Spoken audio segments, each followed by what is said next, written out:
This is a panel on decarbonizing Indiana's economy, and the panel will present solutions for decarbonizing three sectors of our economy: electric power production, transportation, and agriculture. And I am joined up here as a fellow moderator by my colleague Kim Ferraro, our HEC staff attorney and director of agriculture policy. And just a quick housekeeping item. If you're having trouble with the Wi-Fi password, at the end of the Wi-Fi password, that's a 1, not a letter I. So that if you're having trouble with that, that should help you out. And as life does, it's thrown us a little bit of a curveball here. One of our panelists was not able to attend because of they just had a new child and some complications from that. So we send our best wishes to David Wright from Gary. But we will have a pinch hitter in the form of Senator Stoops. So if he could make his way on up here and just tell you who are about these three sectors and how they contribute to Indiana's greenhouse gas emissions. Electric power is the largest producer of greenhouse gases in Indiana, producing about 81 million metric tons a year. Transportation, the next largest, at 42 million metric tons of CO2. And agriculture, the fourth largest carbon producer in Indiana, with 16.5 million metric tons of CO2 equivalent. So our panelists today, we're pleased to be joined by John Delury, the Midwest Director of Vote Solar, and Greg Gunthorpe, who is a fourth-generation farmer and owner of Gunthorpe Farms in LaGrange, Indiana, and Senator Mark Stoops of Bloomington, we're very pleased is filling in with David's absence. We'll get started on the panel, but we're going to do this a little bit differently. We're going to have each panelist talk. We'll have about 3 minutes for questions, and then go to the next panelist. And the 3-minute period is just questions for that particular panelist. We'll do that for all the panelists, and then have a general Q&A period to close up the panel. And again, don't forget, if you have questions, write them down on your cards and flag down one of our volunteers. So let's get started with John Delury.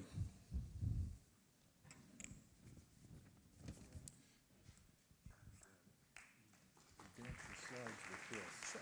You can also just use the arrows here. No, it's being controlled by the back computers. Okay. All right. Thank you, everybody. And a special thanks to Congressman Inglis.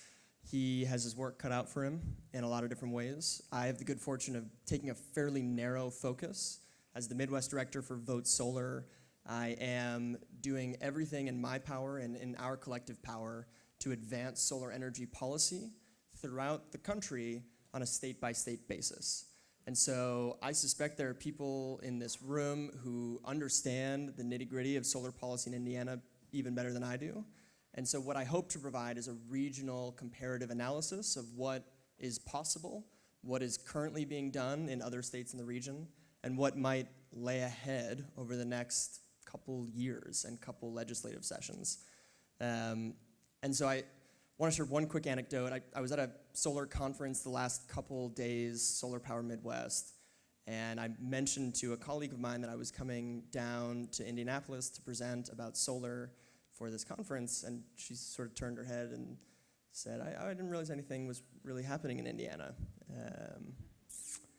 And she asked, like, what is going on? And I told her, I think I'm about to find out. And you all are what's going on in Indiana. This is one of the largest crowds I've seen anywhere in the Midwest, and it's a huge testament. It's a huge testament to everybody at HEC, all the staff, Jesse, for pulling all of these different pieces together. And this is people power, and this is what will help us win. So the path to solar energy victory in the Midwest is complicated. It depends on the state, and in a lot of ways, you have to sort of take a tangential route to achieve these really concrete, tangible victories for solar energy.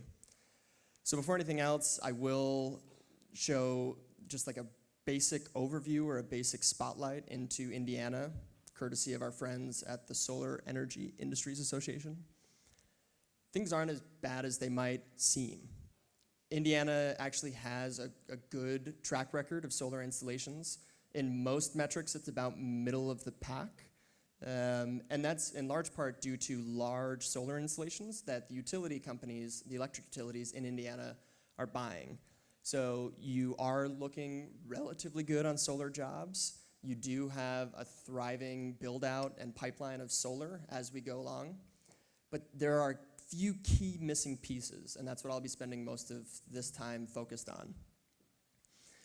So you've noticed that the installations have gone up, and this is comparable to states like Michigan, to states like Ohio. This is what we see in other places as well. But you will notice a fairly consequential dip, or I guess a bump in that lowest bar, and that's for residential solar. And most of what I'll be talking about today is rooftop solar, not just residential. It includes commercial and industrial, larger installations on big flat roofs. But courtesy of a few unfortunate pieces of legislation, we will see a decline in the residential sector of solar. And I'll dive into that in just a second. So I only show this, not to shame everybody for having an F as an RPS solar carve-out, but just to show that, as you all probably know, perhaps Indiana is not the political landscape to push a sweeping climate-fueled renewable portfolio standard. I know I'm preaching to the choir here, but I know that a lot of people in this room have been pushed for that in the past, pushed for a big renewable portfolio standard, and it's proven to be an uphill battle.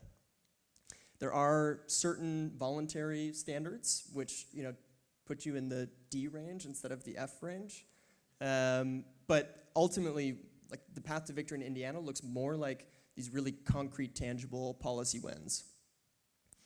And so one example of that type of policy win are something that sounds really small but ends up being entirely consequential.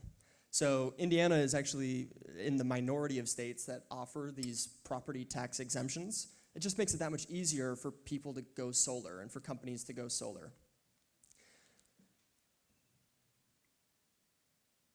So I'm going to sort of go through individual policies just to give a little bit of a primer and a background, and then I'll sort of talk about what comes next and what happens in other states. Most of you are probably familiar with net metering. I think I'll use this typical homeowner as an example as we go. So a homeowner who wants to get net metering would install a system. If they apply for net metering and if they're granted net metering, they would get the full rate of that solar energy back as a bill credit. So let's say they buy electricity from their utility company at 12.5 cents a kilowatt hour. They would then, as they pump solar electrons back into the grid, they would get that same amount back. So net metering is and was under attack in Indiana. It was greatly diminished, and it is on this sort of downward march. But there are some opportunities to win that back. So I wanted to flag this because it is a crucial driver of solar energy in a lot of different states. And what will come next, and what I want to keep on your radar, is a lot of states are trying to figure out what is the actual value of rooftop solar. So this is a distributed resource. You have all sorts of benefits to the electric grid of having these renewable energy generation institutions all throughout the service territory, all throughout your utility. And so what is the actual value? Some states are valuing it way higher than net metering, so you should be getting a premium or a feed-in tariff, some sort of bonus for going solar. Other states are valuing it lower, and that's just a battle that probably will be waged at some point that I wanted to put on your radar. So I think a lot of people here are familiar with SB 309. I heard a few groans. So that's a promising sign that you all were part of that fight. So it passed in 2017. It started the funeral procession for net metering. It's starting to decline. Eventually it'll be phased out entirely. There are some counter maneuvers, and I would encourage you to stay focused on those, see what opportunities there are to push those through. Solar polls even better than climate. I mean, you have people all across the spectrum who are intrigued by solar, are intrigued by all of the values that come with solar, especially decentralized rooftop solar. So here's just a map of net metering. I think I'll move on in this spirit of time, but we do see other states like Illinois and Minnesota starting to think about what comes next as the value of solar. I actually can't figure out where to point this thing. That seems to work. Towards the back, okay. So this is a crucial piece of the puzzle. So again, this is that homeowner, they really want to go solar, they don't have, you know, $10,000, $12,000 or probably more before you get the tax credit back, the federal tax credit. So they don't have that money up front, so they want to find some way to go solar without forking over their nest egg. What typically happens is something called third-party ownership. And so that allows a developer, a solar company, to install a system on your roof as a homeowner or as a business, and to continue to own it and essentially sell you that solar power as it produces solar. So there's leases, there's something called a power purchase agreement, but there are a couple different ways of doing that, and not only does it open solar to so many different homeowners and ratepayers that might not be able to afford the upfront cost of solar, it also, I'm telling you, up is the way to go. It also allows a lot of businesses who can't afford on their budget sheets to put that money into this long-term investment that will eventually recoup that cost to go solar. It has catalyzed solar in states all across the country, and it's not really unlocked here in Indiana yet. And it's something that should be on the horizon. It should be part of this conversation. It would like catalyze solar in ways that probably nothing else could, because it would open up pathways for a bunch of other people to tap into the solar resources. So about 30% of all renewable energy is produced from third-party owned systems. This is not to be confused with a company selling the power that a big solar farm produces to the utility. This is allowing individual business and residential customers to get that benefit. It also unlocks community solar. Raise your hand if you've sort of heard of community solar or following part of that conversation. So it's one of like the hottest topics in solar right now. A lot of people don't have the roof space, they have shade, they have shale roof, they can't put panels on their roof. So how do we get them solar? And so let's imagine that you are in a beautiful home, perfect roof, but you've got this beloved oak tree that you just can't part with. So you would then try to tap into a community solar project, and you would essentially virtually buy a subscription there. So that is something that is enabled in a lot of ways through this third-party ownership. It also helps to have individual legislation on that, but it's something that should be on the collective legislative radar and something that I encourage you all to look at. You will notice this one is worth pointing out real quick. I don't actually know if this is a laser on it. There we go. So Indiana is right here. You'll notice most of the surrounding states do have some version of third-party ownership. Do what you can to unlock it. Ask your legislator, ask your decision makers, ask your neighbors. Figure out ways you can try to figure out third-party ownership of systems. So this is a quick case study from our neighbors in the north. So Michigan's Flushing School District, they knew they wanted to go solar. They didn't have the endowment or the capital to just go solar outright. And so the district as a whole looked at all of their buildings, looked at all their properties, looked at all of their load, all of the energy that was being produced, and they realized that they could install enough solar to offset 100% of their load. It's a big project. It's over 6 different school buildings, but they were able to do that thanks to third-party financing. So a developer was willing to install it, own it, maintain it, operate it, and then sell that power back to the school district for less than what they're currently paying. So they're scheduled to save about $45,000 each year.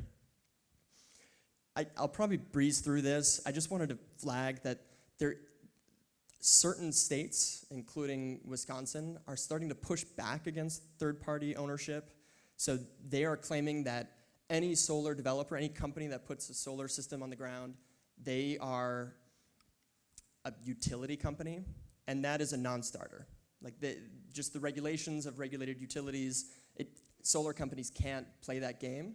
And so it's something just to, again, put on your radar, because we could see this start to spread to other states and through other commissions. Okay, yeah, really wanted to make sure I got to pace, especially thanks to the shout out earlier today. And I know I'm starting to run a little low on time. So property assessed clean energy is one of those brilliant policy ideas. What did Congressman Inglis say? It's like, smart is hard, dumb is easy. This is one of those smart policies.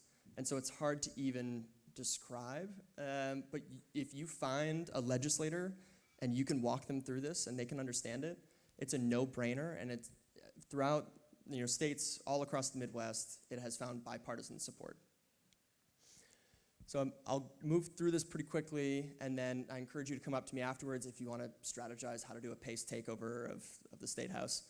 But it essentially allows individual districts, like municipal districts, to create their own financing mechanisms to allow property owners to do a special assessment through which they pay back their installation, whether it's energy efficiency or a rooftop solar system, through a special tax, a property tax.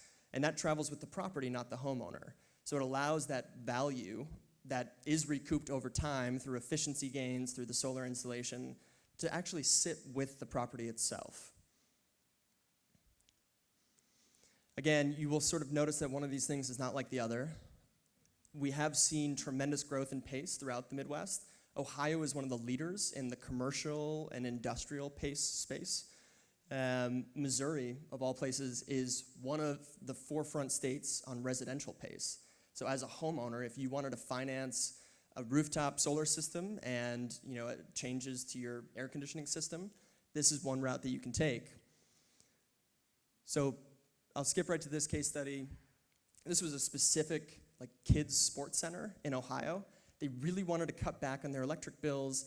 They didn't know exactly how to finance it. They tapped into PACE. So they are getting 40% energy savings. It was immediately cash flow positive. So they were able to do this large rooftop system that you can see sort of in the corner here and immediately go into the black and be able to save a lot of money as they went. So this is sort of a tale of two states. I'm going to breeze through this, but these are not the headlines that you want to see about your state. This is my favorite, actually. Ohio just passed the worst energy bill of the 21st century. So these are the threats. I mean, this is what's ahead of us, is that the utilities and the energy generation stakeholders, they desperately wanted to protect coal and nuclear. And they created a way to incentivize that. It essentially scrapped the renewable energy standard, and it propped up an industry that is failing and probably should be failing quicker if Congressman Inglis's suggestions were incorporated. So they both have third-party financing, they both have PACE, but one is way ahead of the other. Michigan has a commission that's looking at how we create the grid of the future. They're sitting down, they're doing this stakeholder process. It's something that we're starting to see in Indiana through the task force that you've probably heard of or should plug into as we go. They'll be making their decision in December. You all will want to have your voices heard in that process. All right, I'm going to wrap up, but I do want to sort of pay special homage to the 2020 legislative session. So there are some opportunities. This is that 21st Century Task Force. That's that anti-solar SB 309. There are different legislative routes to overturn that and bring net metering back. And then there are ways to make it easier for homeowners to go solar. And I did want to ask, is this guy in the audience? Is this gentleman here? So this was a story that I caught wind of just a little bit ago. This was a man who was denied the ability to go solar by his homeowners association. And then he found this company out of Cambridge, Massachusetts that makes skins for the panels so that they blend in with the roof.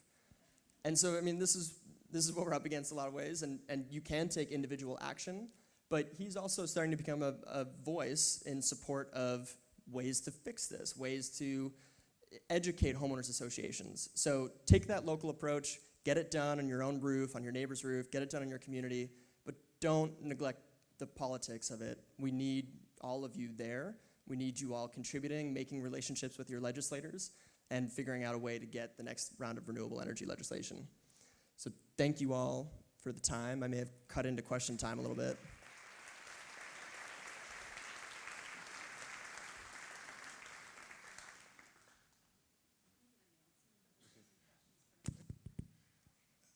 And we'll take a couple questions here before the next panelist. So thanks, John.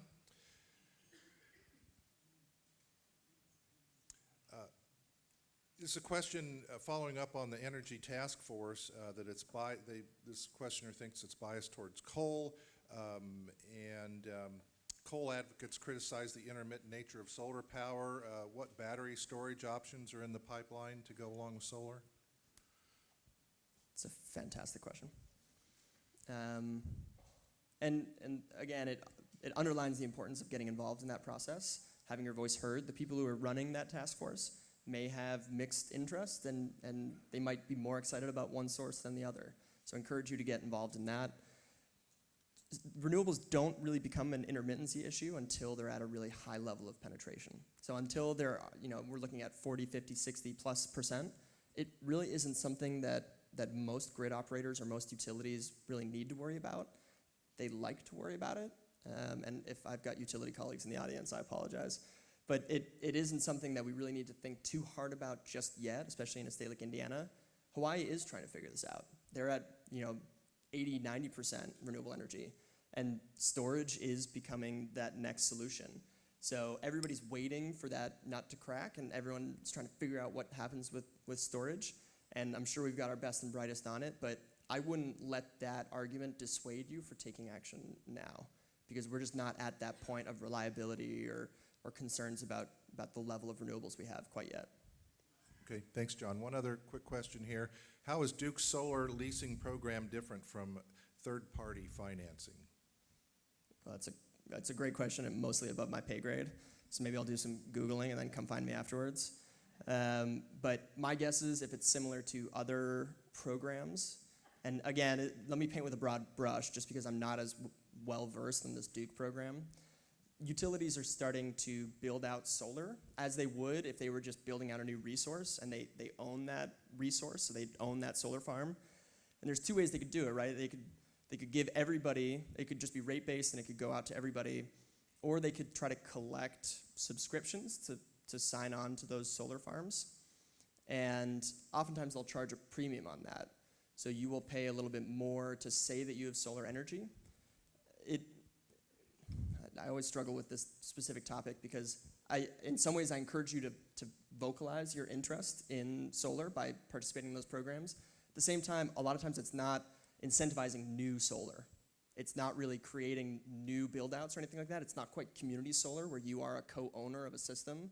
You are just signing up for essentially what is the environmental attribution of a solar farm, an existing solar farm in most cases. So again, I don't want to tread too deeply into those specific waters, but I'd be happy to have a longer conversation about that afterwards. Thanks, John, and hopefully we'll have time for a few more questions. Yeah, thank you. Okay, let's move on to our next panelist, and we'll go ahead and ask Greg to come up. And Greg Gunthorpe, owner of Gunthorpe Farms in LaGrange, Indiana.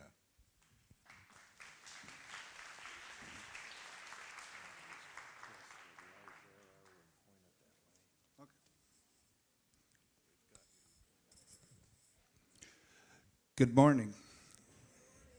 I'm Greg Gunthorpe Farms up in LaGrange, Indiana. It's an honor to be here this morning to talk a little bit about sustainable agriculture and its impacts on climate change. Okay.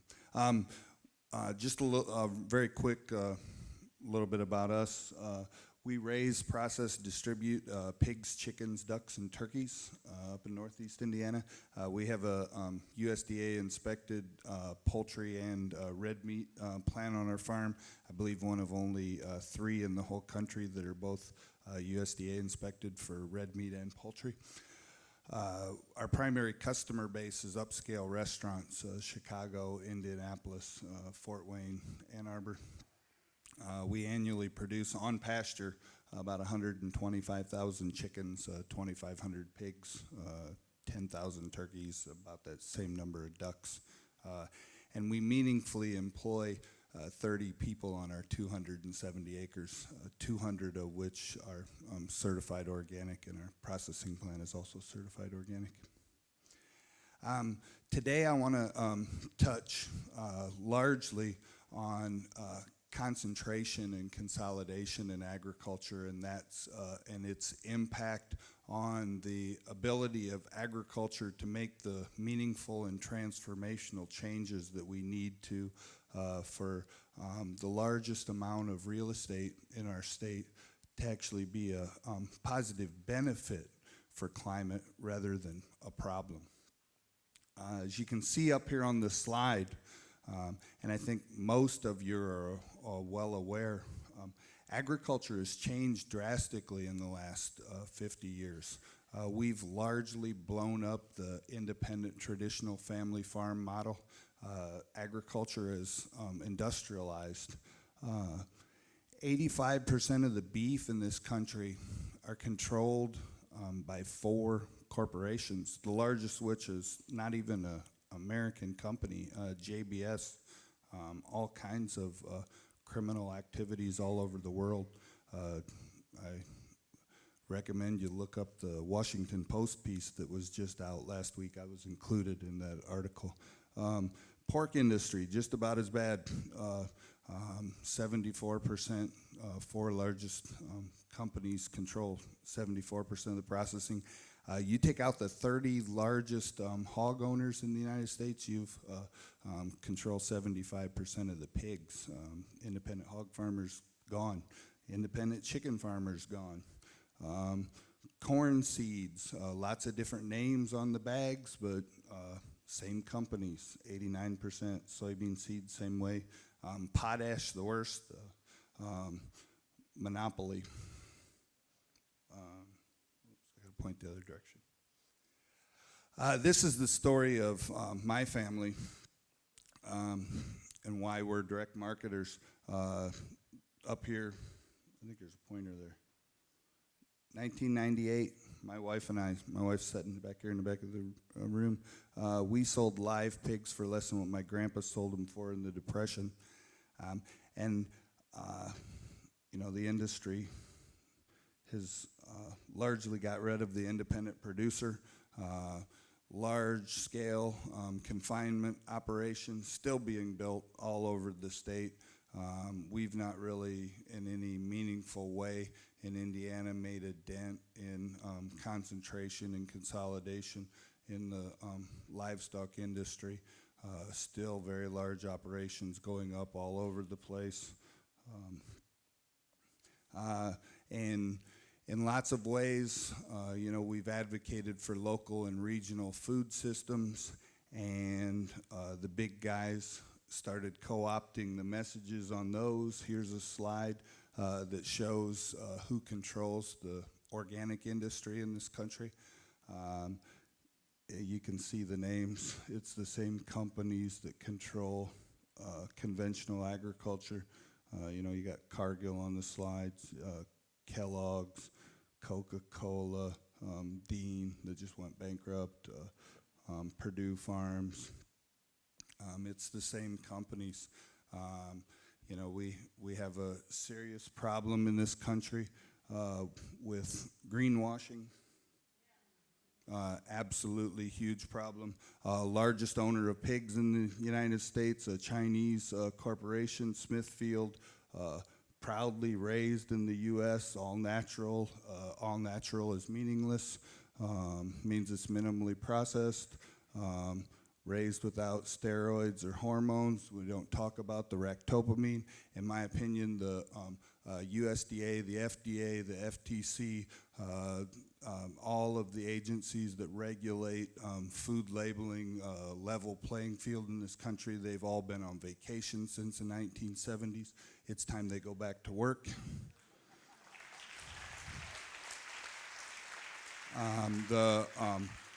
Farmers have a long history of stewardship and some of the other words that were mentioned on the slides before, but farmers have been economically ran into the ground by concentration and consolidation.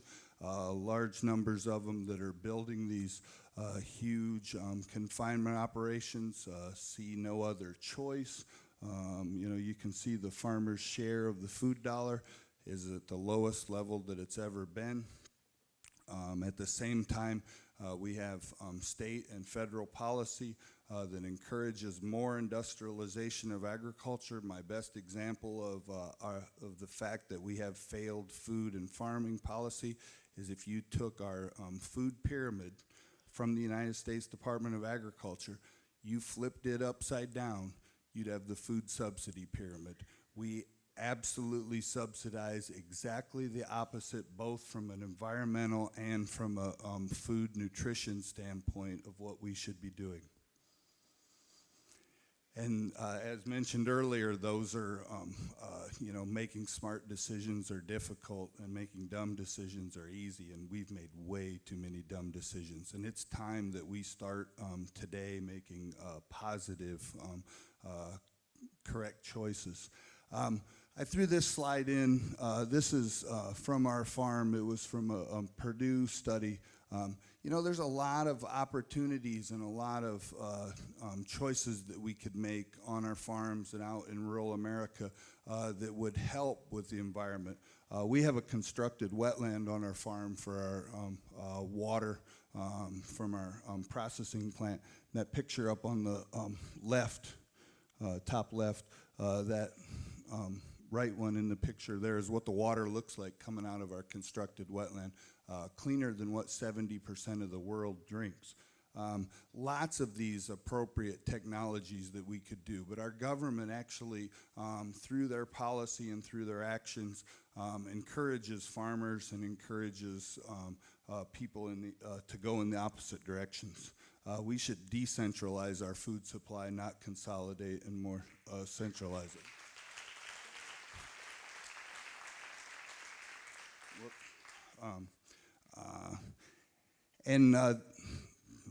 Sorry about that. One more try there. We also have some interesting opportunities and some exciting opportunities in livestock. This slide up here I threw in a good friend of mine down in southern Georgia, Will Harris, White Oaks Pastures. Qantas did this study. They also are the same people that did the study on the Impossible Burger, but shows that with rotational grazing, holistic management, we actually have huge opportunities to sequester bunches of carbon because of increased organic matter in the soil. So in some ways we have to stop our reductionist concepts, and we have to start looking more holistic, and perhaps monoculture, corn and soybeans in Indiana is not the wisest choice. And along those same lines, what you encourage and what you support grows and prospers. And I can't reiterate enough that we have an agricultural subsidy system that encourages and supports refined carbohydrates, hydrogenated oils, industrialization, consolidation of agriculture. This is not what we as American citizens stand for. It's not what we as American consumers want. It's not best for the land. It's not best for people. It's not best for our soils, our environment, any of that. We can make some positive changes. And I think the one great thing about local foods and regional rebuilding regional food supplies is that both sides of the aisle, and I think this was reiterated, the Organization for Competitive Markets had a rally out in Omaha just last month, and rebuilding local foods brings both sides of the aisles together. Just about impossible to get them to get along while they're there, But for sure, the concentration is something that for sure both sides of the aisle should absolutely be in favor of. We need a domestic food supply. We need an agriculture that is stewards of the land. We need to quit.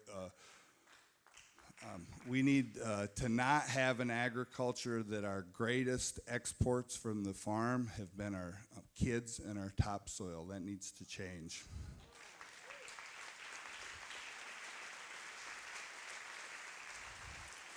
We need to promote and encourage farms that sequester carbon. We need more no-till agriculture in Indiana. We need more cover crops. We need more rotational grazing. We need more local and regional foods. We need to support what is good in agriculture. I think that's about all I have. There's my email. Reach out to me.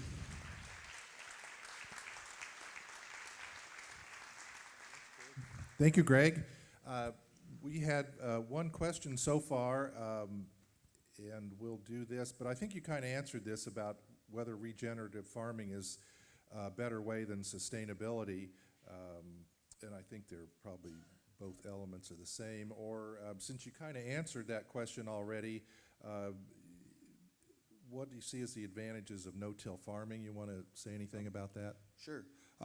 Yeah, I'd love to touch on that regenerative agriculture, because I think that's the greatest new buzzword in agriculture right now. Got some friends all over the country. I challenge you guys to Google Gabe Brown, listen to one of his videos. Check out this study of White Oaks pastures. Regenerative agriculture provides some really, really good challenges, or really, really good opportunities. I think the challenge with it is that we have to be careful, and that's what I ask you guys to help with, is that the industry doesn't take this term also and just apply it to a meaningless incremental change and then put fancy labels on it in the grocery store. Let's actually have regenerative agriculture, and let's have Indiana be a leader in regenerative agriculture.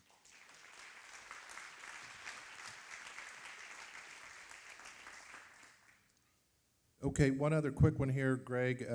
What is preventing farmers from implementing these changes, sequestering carbon and doing crop rotation, cover crops? There are quite a few things that prevent farmers from making meaningful changes towards these. Cover crops, the crop insurance rules actually make it a disadvantage in lots of cases to plant cover crops. Our whole food subsidy program doesn't have any meaningful encouragement. It's basically a system promoting bushels or production. Doesn't have any environmental factors.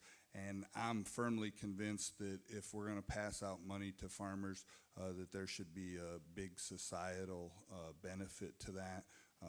We need to have that discussion at the state and especially at the national level. We need to completely revamp our food policy. Thanks, Greg. And hopefully we can get to some more of these questions here at the end of the panel.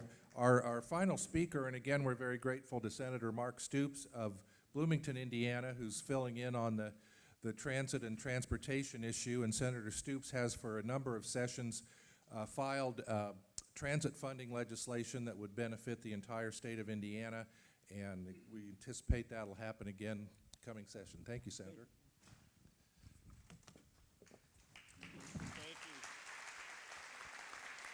I think it's still on. Again, Mark Stoops, Senate District 40, represent Bloomington and Monroe County, and very happy to be able to push some legislation in the legislature that expands public transportation. Just to talk briefly about some other carbon issues that we've discussed in the legislature.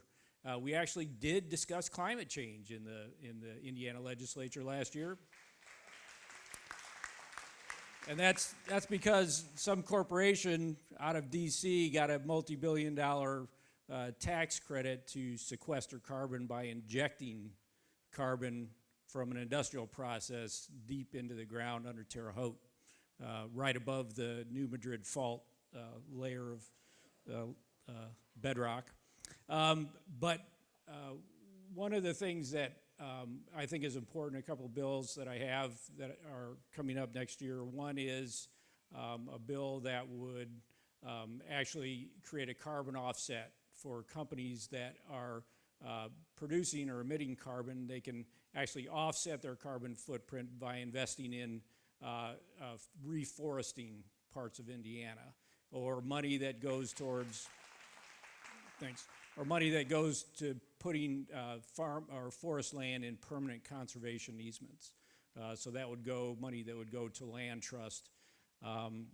We need to focus on our state forest and increase the level of forest on our state forest to actually create some of that carbon sink as well.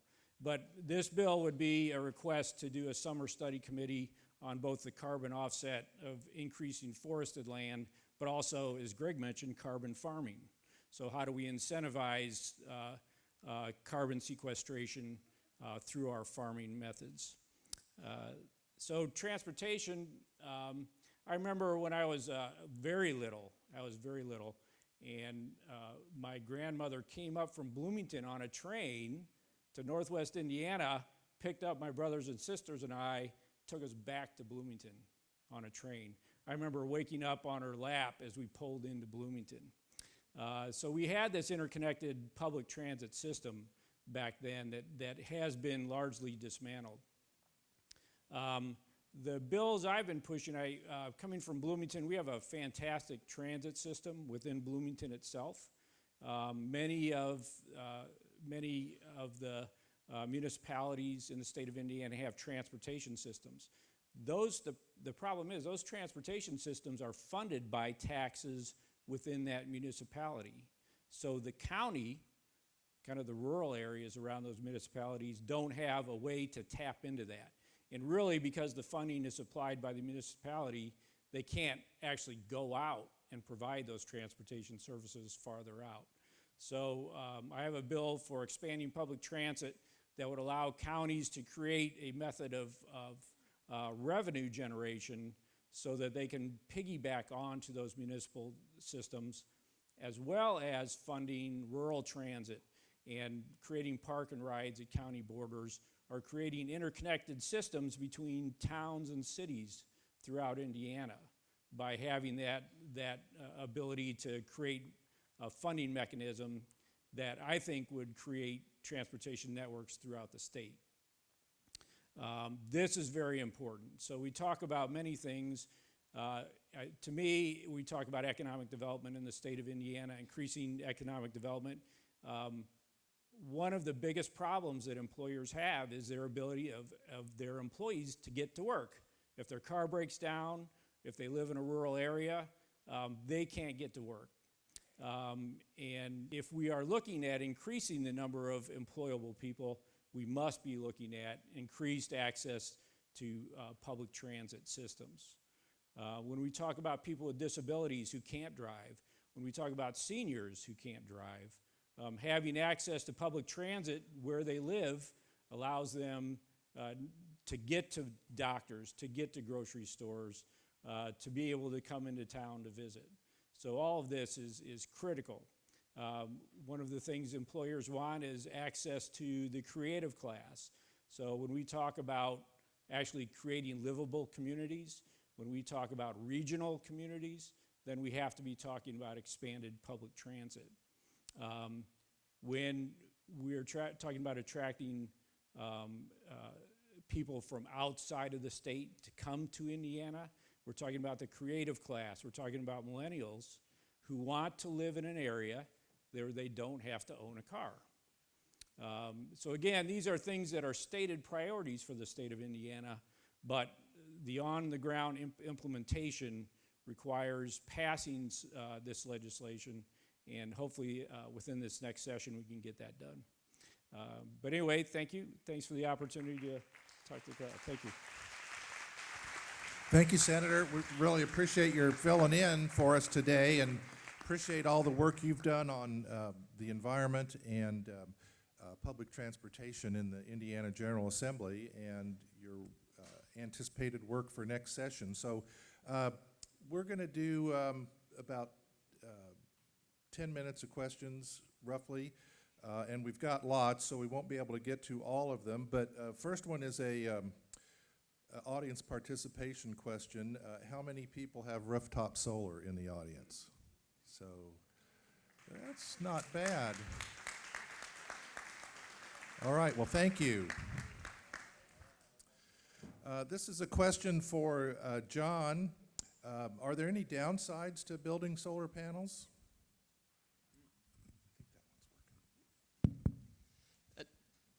To clarify, to manufacturing solar panels or to putting solar on roofs? It just says, the question just says building. Well, maybe I'll touch on both really quick. Most solar is not made here in the U.S. There are attempts to bring some of those manufacturing jobs back home, which would be incredible. And there are ways to do that well, and there are ways to do that poorly. And we've mostly seen the latter. And so I think we need to bring some of that home, in part because you do need to think about some of the materials that are used for solar, and we would do a much better job of taking care of those than might be done overseas. So for so many reasons, we need to bring those jobs here without having it put a huge dent in the affordability of solar. So that's sort of one of those wicked problems, but something that we all need to think about.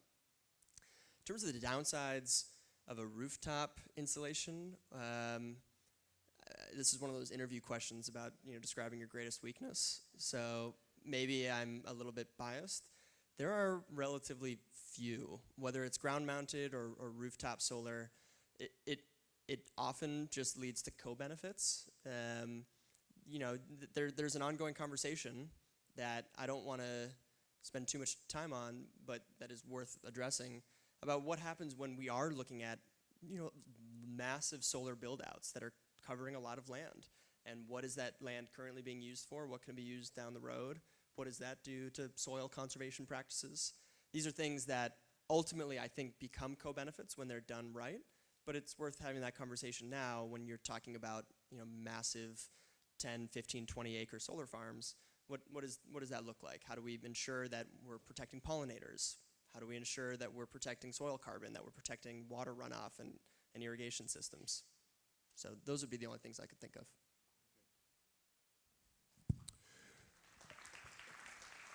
of.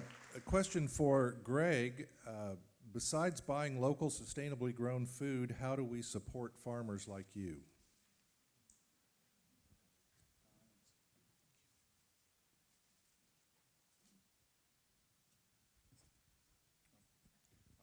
Okay, excellent question. I think that your guys' advocacy work and the Hoosier Environmental Council, some of the other groups out here helps. But I think the big thing is that farmers such as us need a market and need consumers that are educated and that actually look beyond that fancy label in the grocery store, because in all likelihood, if you're buying from the grocery store, except for a handful of products, you're probably not buying from farmers like me. Thanks, Greg. Okay, this is one for my colleague, Kim Ferraro. How do we internalize the costs, environmental impacts and costs of industrial agriculture?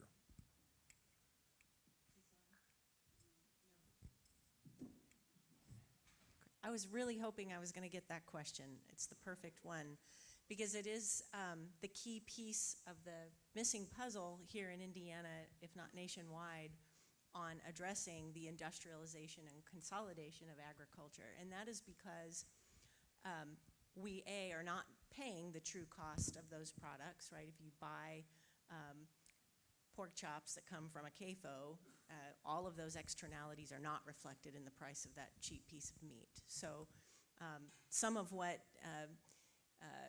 Mr. Inglis talked about earlier applies to agriculture. But here specifically in Indiana, we have policies in place that are allowing and promoting further industrialization. And to be concrete about that, we have 2 right-to-farm laws that provide legal immunity to these massive factory farms for the cause that they are, for the harm that they are causing. So we have got to insist that our lawmakers repeal those laws, those right-to-farm laws that allow industrial CAFOs to hide behind the image of true farming. Because those are what those laws were intended to do, would be to protect the actual interests of real farmers, and instead it's shielding the liability of big industrial producers. So that's number one, we have to insist that from our lawmakers. Number two is that we have regulations in place that are not protecting the environment.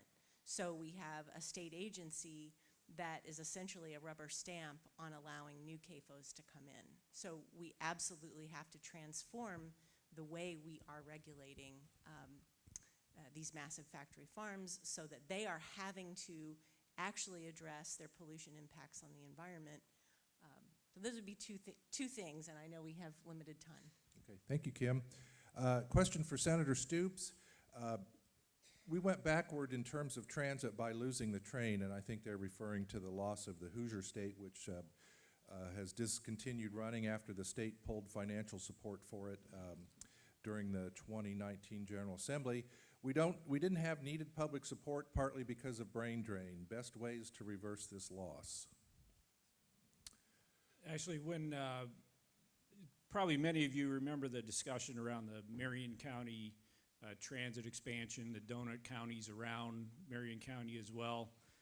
How do we, and I'll tell you the real impetus for that was because many employers outside of Marion County didn't have access to employees because they couldn't get to work up in Carmel or Fishers or outside of the city. So the push to expand public transit had basically a special interest component to it, but it definitely needed to be done for all kinds of reasons. But when that legislation was moving through the legislature, the word train was removed from the language. And there were attempts to bring the word train back in. I'm not sure if that actually, was it added back in that last go around? So still, we're not allowed to discuss trains when we're discussing public transit in Indiana. So so that'll give you an idea about how maybe the supermajority views trains, not to mention views public transit. And they feel that it's a subsidy. So just like public transit itself, they feel it is subsidized, the public is subsidizing it. And why do they need it? Because people have cars. That's the rationale. And I wish I could say that it had been thought out more thoroughly. But what I like to point out is that we subsidize the roads. Roads are subsidized, cars are subsidized, and public transit is a far more efficient, effective use of our public funds than just relying on roads. But as I said, the people now want public transit options, and I see that as something, politicians tend to be 10, sometimes even 20 years behind the public, and it takes that long for it to filter its way up. And now I see the younger generation does not want to have a car, and by the time they get to the point where they recognize that their vote matters, that will have the necessary effect to move us forward. Thanks, Senator. I think we have time for one more, and this should be a good, quick one for Greg. Is there a good source of information for consumers to use in making choices to support local farms? Yeah, that's a great question, and a lot more in-depth than what I probably could go in today, but I'll put a bunch of information up on my Facebook, or Indiana Farmers Union has some good information. Hoosier Environmental Council. I'm a big fan of the American Grass-Fed Association and the Organization for Competitive Markets. Check them out. Cornucopia Institute has a bunch of information on keeping the organic industry honest and integrity in that. There's bunches of information. Okay, thanks, Greg. Let's have another round of applause for our panelists, please. John Delury, Greg Gunthorpe, Senators Mark Stoops, and Kim Ferraro. Thank you all very much.